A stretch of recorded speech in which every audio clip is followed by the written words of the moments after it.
Je donne maintenant la parole à Jacqueline Lortiois. Je suis urbaniste, socio-économiste spécialisée sur la relation emploi-travail sur les territoires. Et donc ma démarche, c'est de considérer non pas l'emploi comme une quantité, mais comme une relation. C'est-à-dire je ne travaille jamais sur l'emploi seul, mais sur un couple qui relie l'emploi et la main-d'œuvre. L'emploi est fourni par les entreprises, y compris publiques. Ne pas oublier que dans un cas sur deux, le premier employeur d'une commune, c'est la commune. Et la main-d'œuvre, constituée par la population active totale, est pas seulement occupée, mais aussi disponible à la recherche d'un emploi, ce qu'on appelle parfois les chômeurs, je préfère appeler ça la main-d'œuvre disponible. Le couple fonctionne en dialogie, suivant le principe d'Edgar Morin, c'est-à-dire une dialogie, c'est une relation à la fois complémentaire et antagoniste. L'emploi est généralement pris en compte, et par contre l'autre moitié du couple est négligée, et on oublie systématiquement la main-d'œuvre, et on ne s'occupe que des chômeurs, alors que les chômeurs c'est le problème, et la main-d'œuvre qui a du boulot, eh ben, c'est la solution. Donc vaut mieux étudier les solutions que les problèmes. Et donc, on croit qu'en répondant aux besoins des entreprises, on répond forcément aux besoins de la main-d'œuvre, alors que depuis 40 ans que je travaille sur ces questions, je constate que les deux systèmes sont dissociés, surtout en Île-de-France, qui est la championne des inégalités territoriales. Par exemple, il y a une différence de 1 à 12 entre plutôt 78 000 emplois, taux d'emploi de 3 fois plus d'emplois que d'actifs, et INI, l'INA, ou Gomez-le-Châtel, qui a un taux d'emploi de 0,27, c'est-à-dire 4 actifs pour un emploi. Et les transports, on croit que les transports peuvent réparer le couple. Les transports ne réparent pas la dissociation au sein du couple. Ils repoussent le problème, voire ils favorisent son aggravation, parce qu'en répondant aux besoins de l'emploi et en oubliant les besoins de la main-d'œuvre, finalement, la main-d'œuvre n'a plus qu'à se déplacer. Et c'est elle qui subit la galère des transports. Donc, mon champ d'analyse est partiel, puisque je ne m'occupe que de l'emploi et de la main-d'œuvre, mais il est stratégique. Il se base sur le dernier recensement de l'INSEE qui vient de sortir, qui analyse les flux domicile-emploi en 2013, donc des statistiques toutes fraîches qui viennent de sortir, et qui m'a permis de réactualiser mes renseignements sur le territoire. Et les déplacements domicile-travail sont structurants. Pourquoi? Parce que c'est les plus longs, les plus coûteux. Alors en finance, on le sait. En temps, on sait moins bien que quelqu'un qui passe 3 heures de transport par jour dans sa vie, eh ben c'est 7 ans de plus de travail perdu dans les transports. C'est aussi les plus contraints, parce que c'est les fameuses heures de pointe, la fameuse HPM, heure de pointe du matin. C'est 15 km aller en moyenne en Île-de-France, et la distance temps est en aggravation. Comme le disait Marc Viel, qui est hélas décédé, qui a beaucoup travaillé sur la relation entre la vitesse et l'urbanisme, il a démontré que quand la vitesse s'améliorait, ça ne permettait pas aux habitants d'aller plus vite quelque part, mais ça permettait aux gens d'habiter plus loin. Et donc ça ne gagnait pas dans la qualité de la vie. Alors il y a une lacune dans mon travail, c'est que je n'ai pas les étudiants dans le recensement INSEE, mais c'est une population volatile à la différence des habitants qui, eux, restent sur place. Les autres besoins de transport sont beaucoup moins structurants, puisqu'on s'aperçoit que quand on n'est pas obligé d'aller quelque part, eh bien, à ce moment-là, on choisit, et on choisit la proximité. Donc, les autres besoins de transport, c'est 3 ou 4 km aller. Et pour la première fois, les distances sont en diminution dans le dernier recensement. Et donc, les Franciliens, eux aussi, ils en ont ras-le-bol de la distance et ils préfèrent aller près de chez eux. Les territoires de l'emploi, c'est ce qu'on appelle les pôles et bassins d'emploi. J'ai pris une très vieille carte qui date de 92 pour vous expliquer qu'est-ce qu'un pôle d'emploi. On voit au milieu une zone blanche qui est représentée par les villes d'Argenteuil et de Bezons, sur lequel il y a 43 000 emplois en 1990, et puis il y a une attraction d'une population d'actifs qui vient travailler sur ce pôle d'emploi qui détermine un bassin d'emploi qui est en forme de poire. Et les bassins d'emploi sont centripètes, les populations convergent vers le pôle d'emploi. Je finis de parler du pôle et du bassin d'emploi d'Argenteuil. Donc on a 43 000 emplois en 90 et 20 000 habitants travaillent sur place, tantôt à Argenteuil, tantôt à Bezons. Et le bassin d'emploi gère 47 communes, fournissant 14 600 actifs au pôle d'emploi. Le travailleur type de ce territoire de l'emploi, à l'époque, c'était un homme de 35-45 ans, qui habitait sur place ou à proximité, le Parisis, la vallée de Montmorency, la boucle de Gennevilliers, qui était un ouvrier qualifié dans l'industrie mécanique ou aéronautique et qui avait le niveau CAP, voire BEP.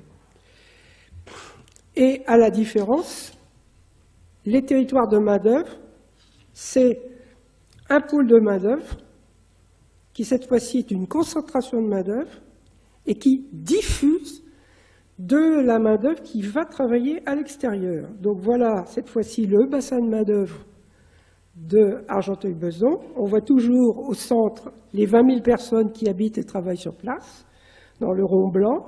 Et puis on voit au contraire plein de flèches qui sont centrifuges et qui partent vers d'autres pôles d'emploi, travailler à l'extérieur. Et donc le pôle de main-d'œuvre génère un bassin de main-d'œuvre qui diffuse, qui est une aire de diffusion d'actifs. Donc c'est des mouvements centrifuges. Et à la différence de tout à l'heure, le territoire de l'emploi, on a maintenant le territoire de la main-d'œuvre d'Argenteuil.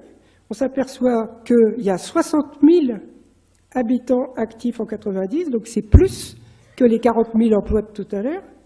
Le travail sur place est le même, 20 000.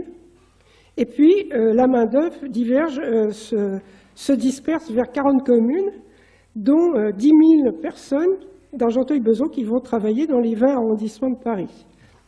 Et cette fois-ci, le travailleur type n'est plus du tout un travailleur, c'est une travailleuse.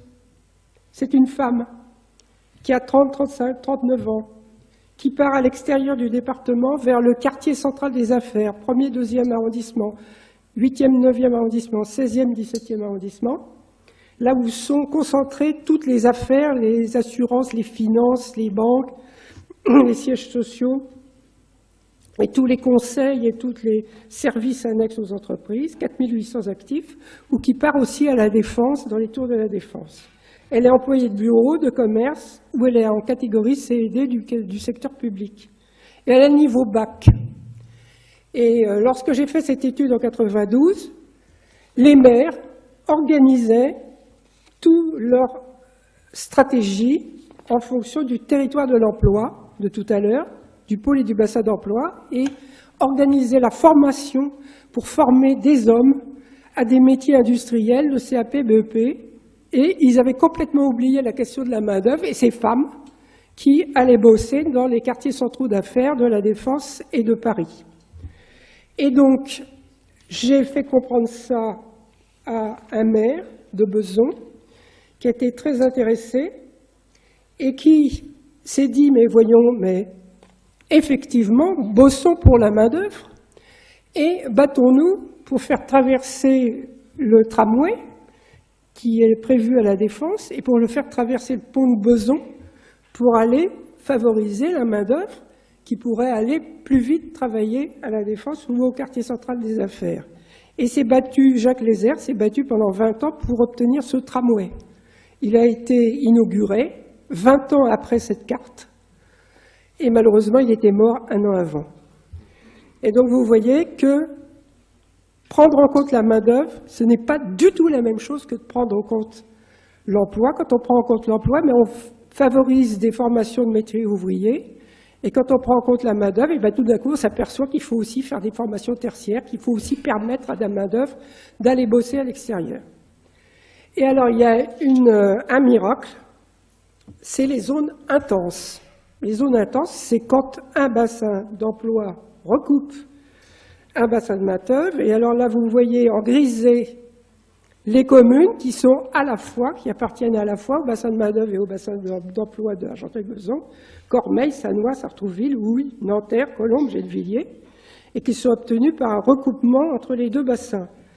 La zone intense, c'est le plus petit périmètre qui permet d'optimiser, de maximiser les échanges emploi-travail.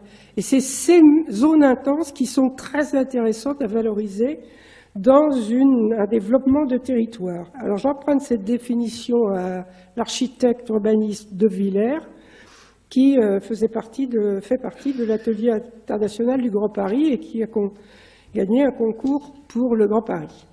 Les transports, ne pas confondre.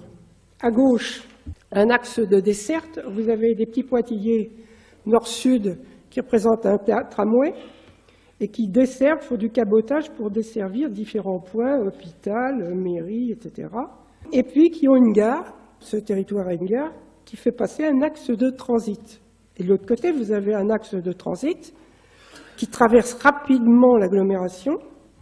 Et vous voyez le petit territoire en gris, en bas au sud-est.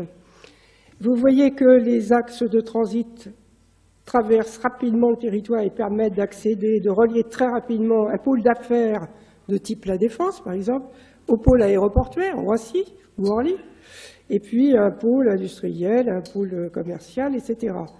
Et des radiales qui vont jusqu'au cœur de l'agglomération, et des rocades qui font le tour. Les rocades ligne 18, radiale, ligne B du RER. Alors, il ne faut pas confondre les deux, car le transit, exemple ligne 18, c'est un transport lourd, rapide, direct ou semi-direct, qui relie des grands pôles de développement entre eux et qui répond à des besoins métropolitains. Et il traverse les territoires locaux sans les irriguer. Ce n'est pas sa mission, ce n'est pas sa fonction.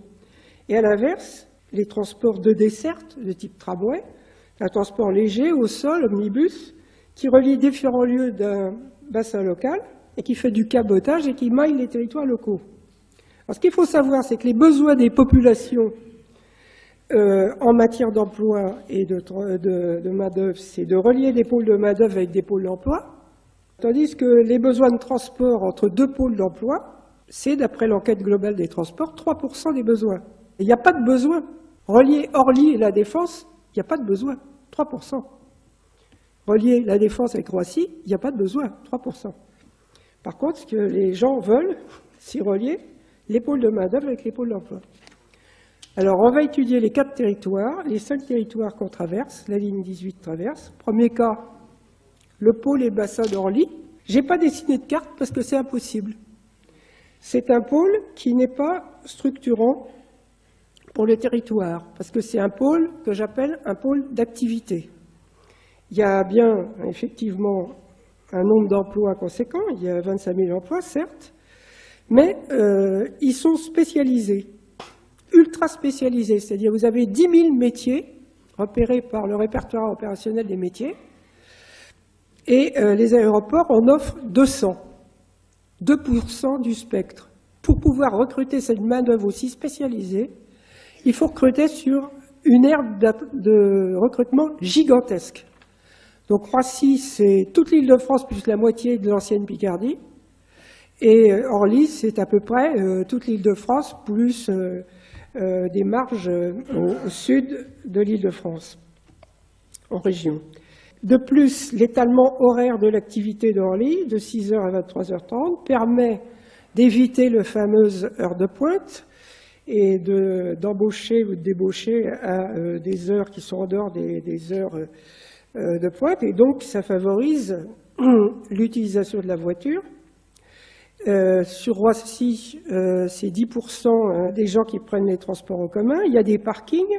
Il y a parfois des conditions de recrutement, c'est d'avoir une voiture ou d'avoir le permis. Et donc, Orly ne génère un besoin de transport qui est tellement dispersé et tellement faible, de transport en commun, que c'est difficile à organiser. Et il a une influence très faible sur son territoire de proximité. Roissy, j'ai calculé que sur 220 000 actifs, c'était 6,5% du territoire, sur un bassin qui fait à peu près 600 000 habitants. Et sur une commune, par exemple, j'ai pris seulement une seule commune, Choisy-le-Roi, que j'ai choisi exprès parce que c'est une commune dortoir. Donc, c'est une commune de grands ensembles de logements sociaux, 43 000 habitants en 2013, nombre d'actifs en emploi, 19 000, nombre de migrants, 16 000. Et bien, vous voyez que tout en bas, il y a une petite flèche, c'est une commune qui est juste à côté d'Orly, une toute petite flèche. Et vous voyez que Orly, c'est 524 personnes, et donc c'est 3% des besoins.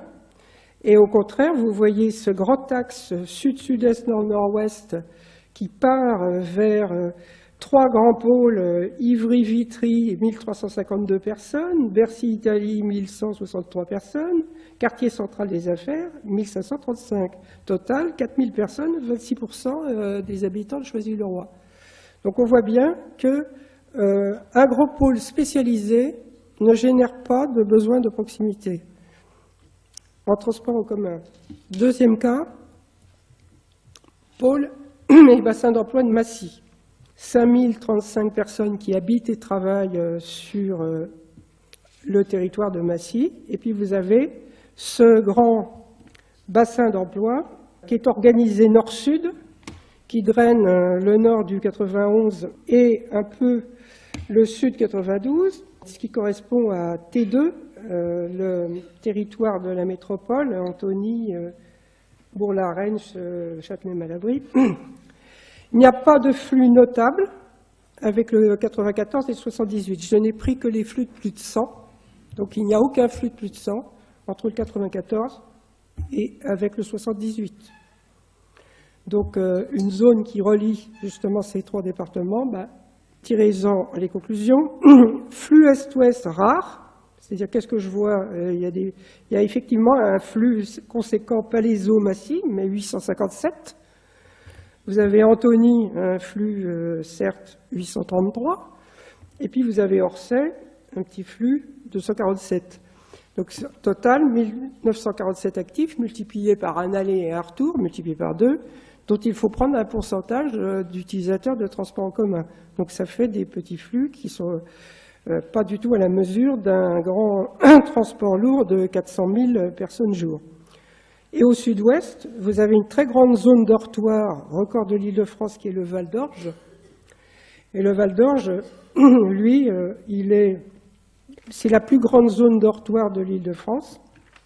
Il y a des besoins de déplacement énormes, mais pour travailler sur des pôles qui correspondent aux compétences et au savoir-faire de cette population qui est très peu qualifiée.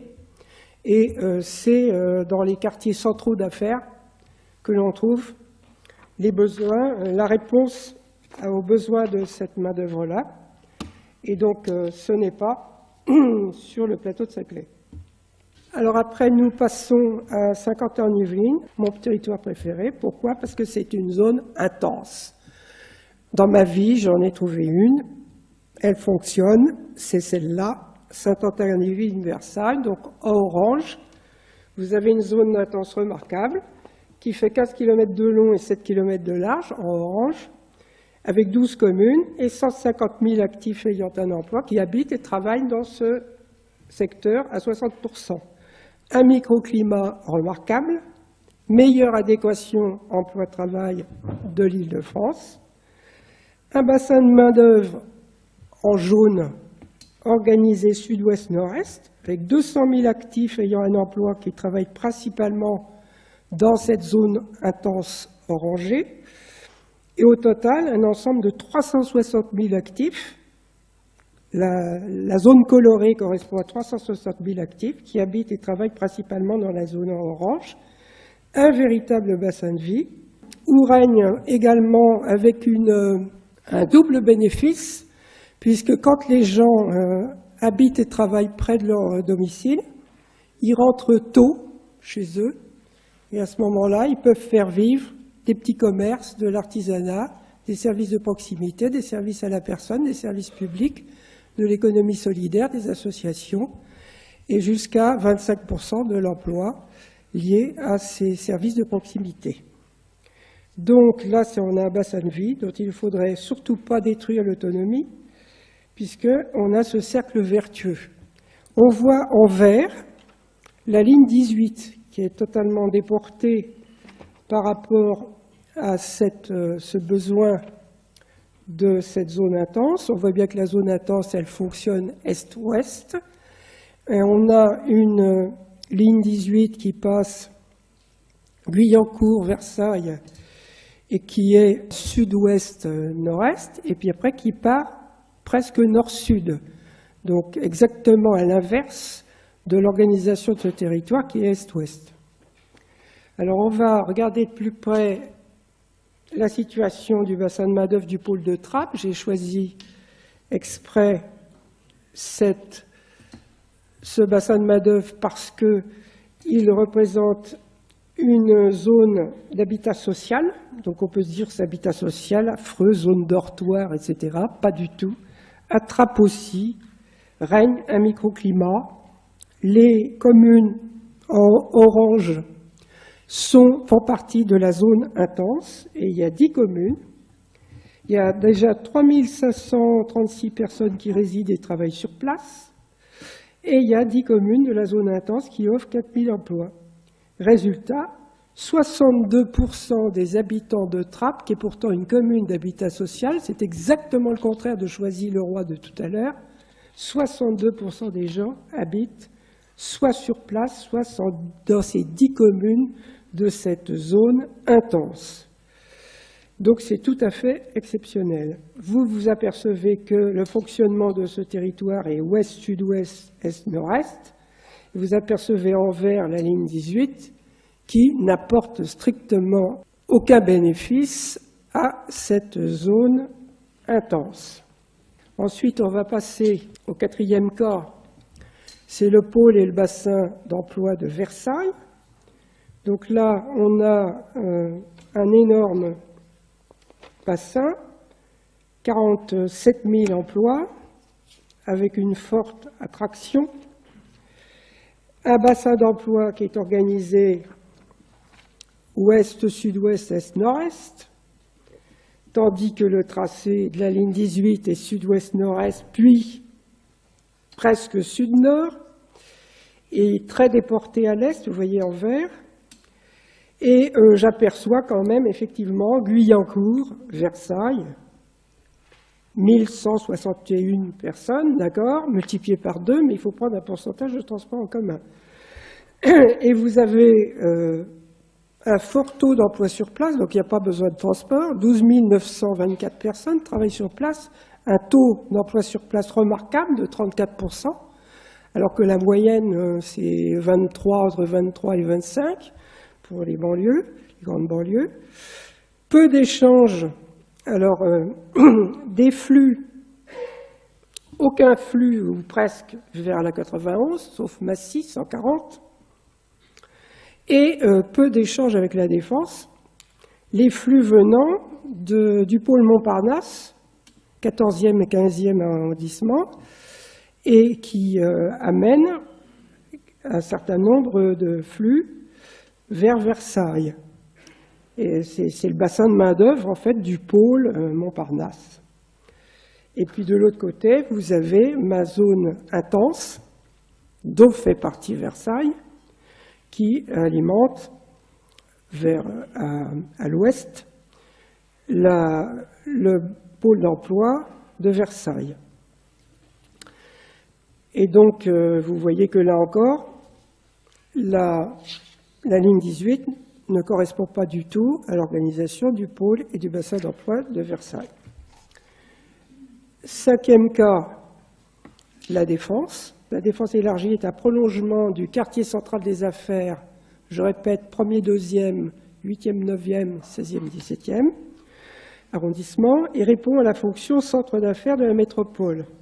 Elle recrute dans les métiers Banque, assurance, sièges sociaux d'entreprise, services aux entreprises, conseils juridiques, comptables, ressources humaines, organisation commerciale, publicité, informatique, etc., etc.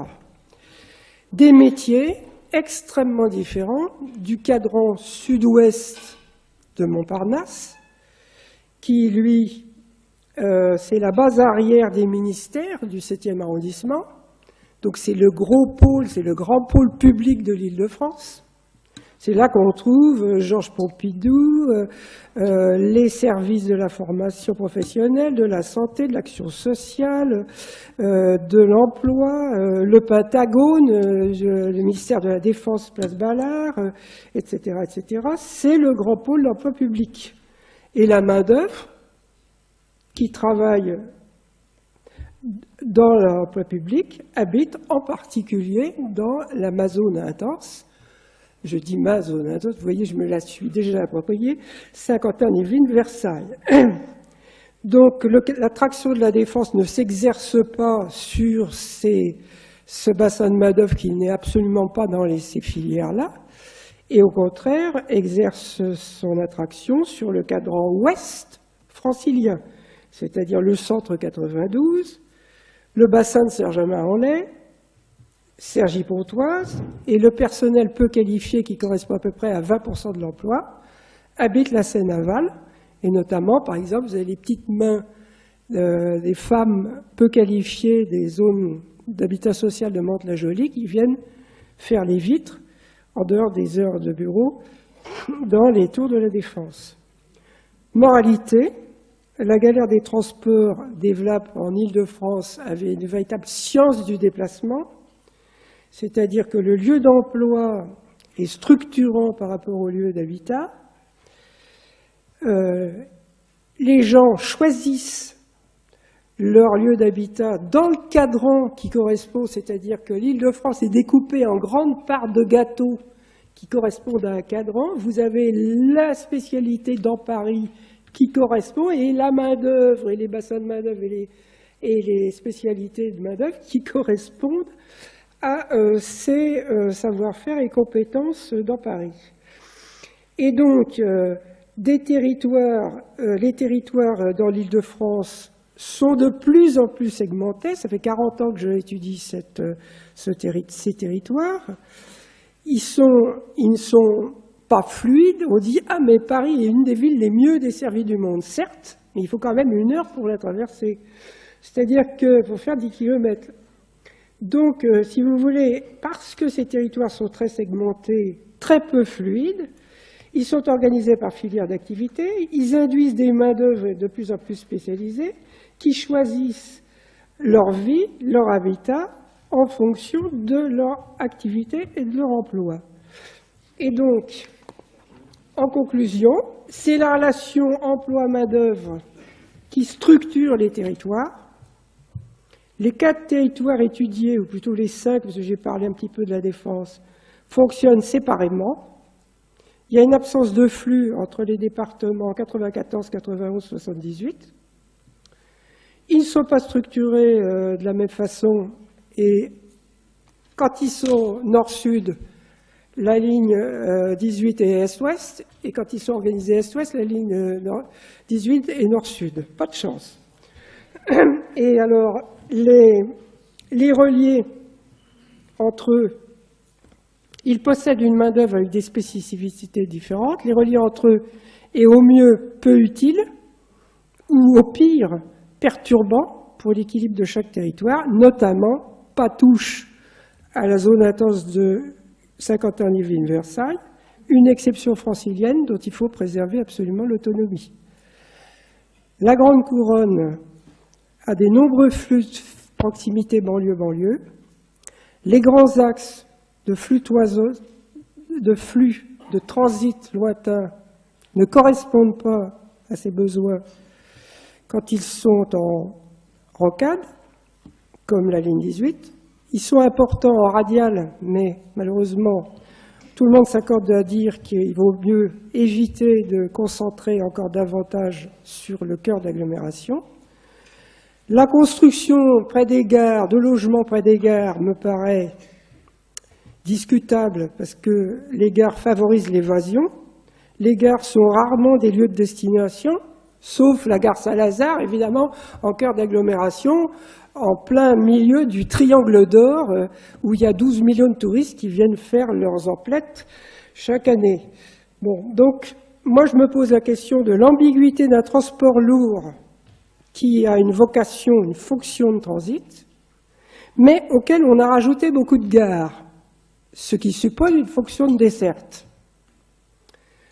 Mais on n'a pas changé le tracé de cette fonction de transit, et donc on met des gares de desserte sur un tracé qui est un tracé de transit. Cherchez l'erreur. La fonction de transit se dilue parce que justement la fonction de transit c'est d'aller rapidement d'un point à un autre, mais elle se dilue si on met beaucoup de gares. Et la fonction de desserte n'est pas assurée parce qu'il n'y a pas eu modification des tracés et donc les gares ne sont pas au cœur des bassins de main-d'œuvre.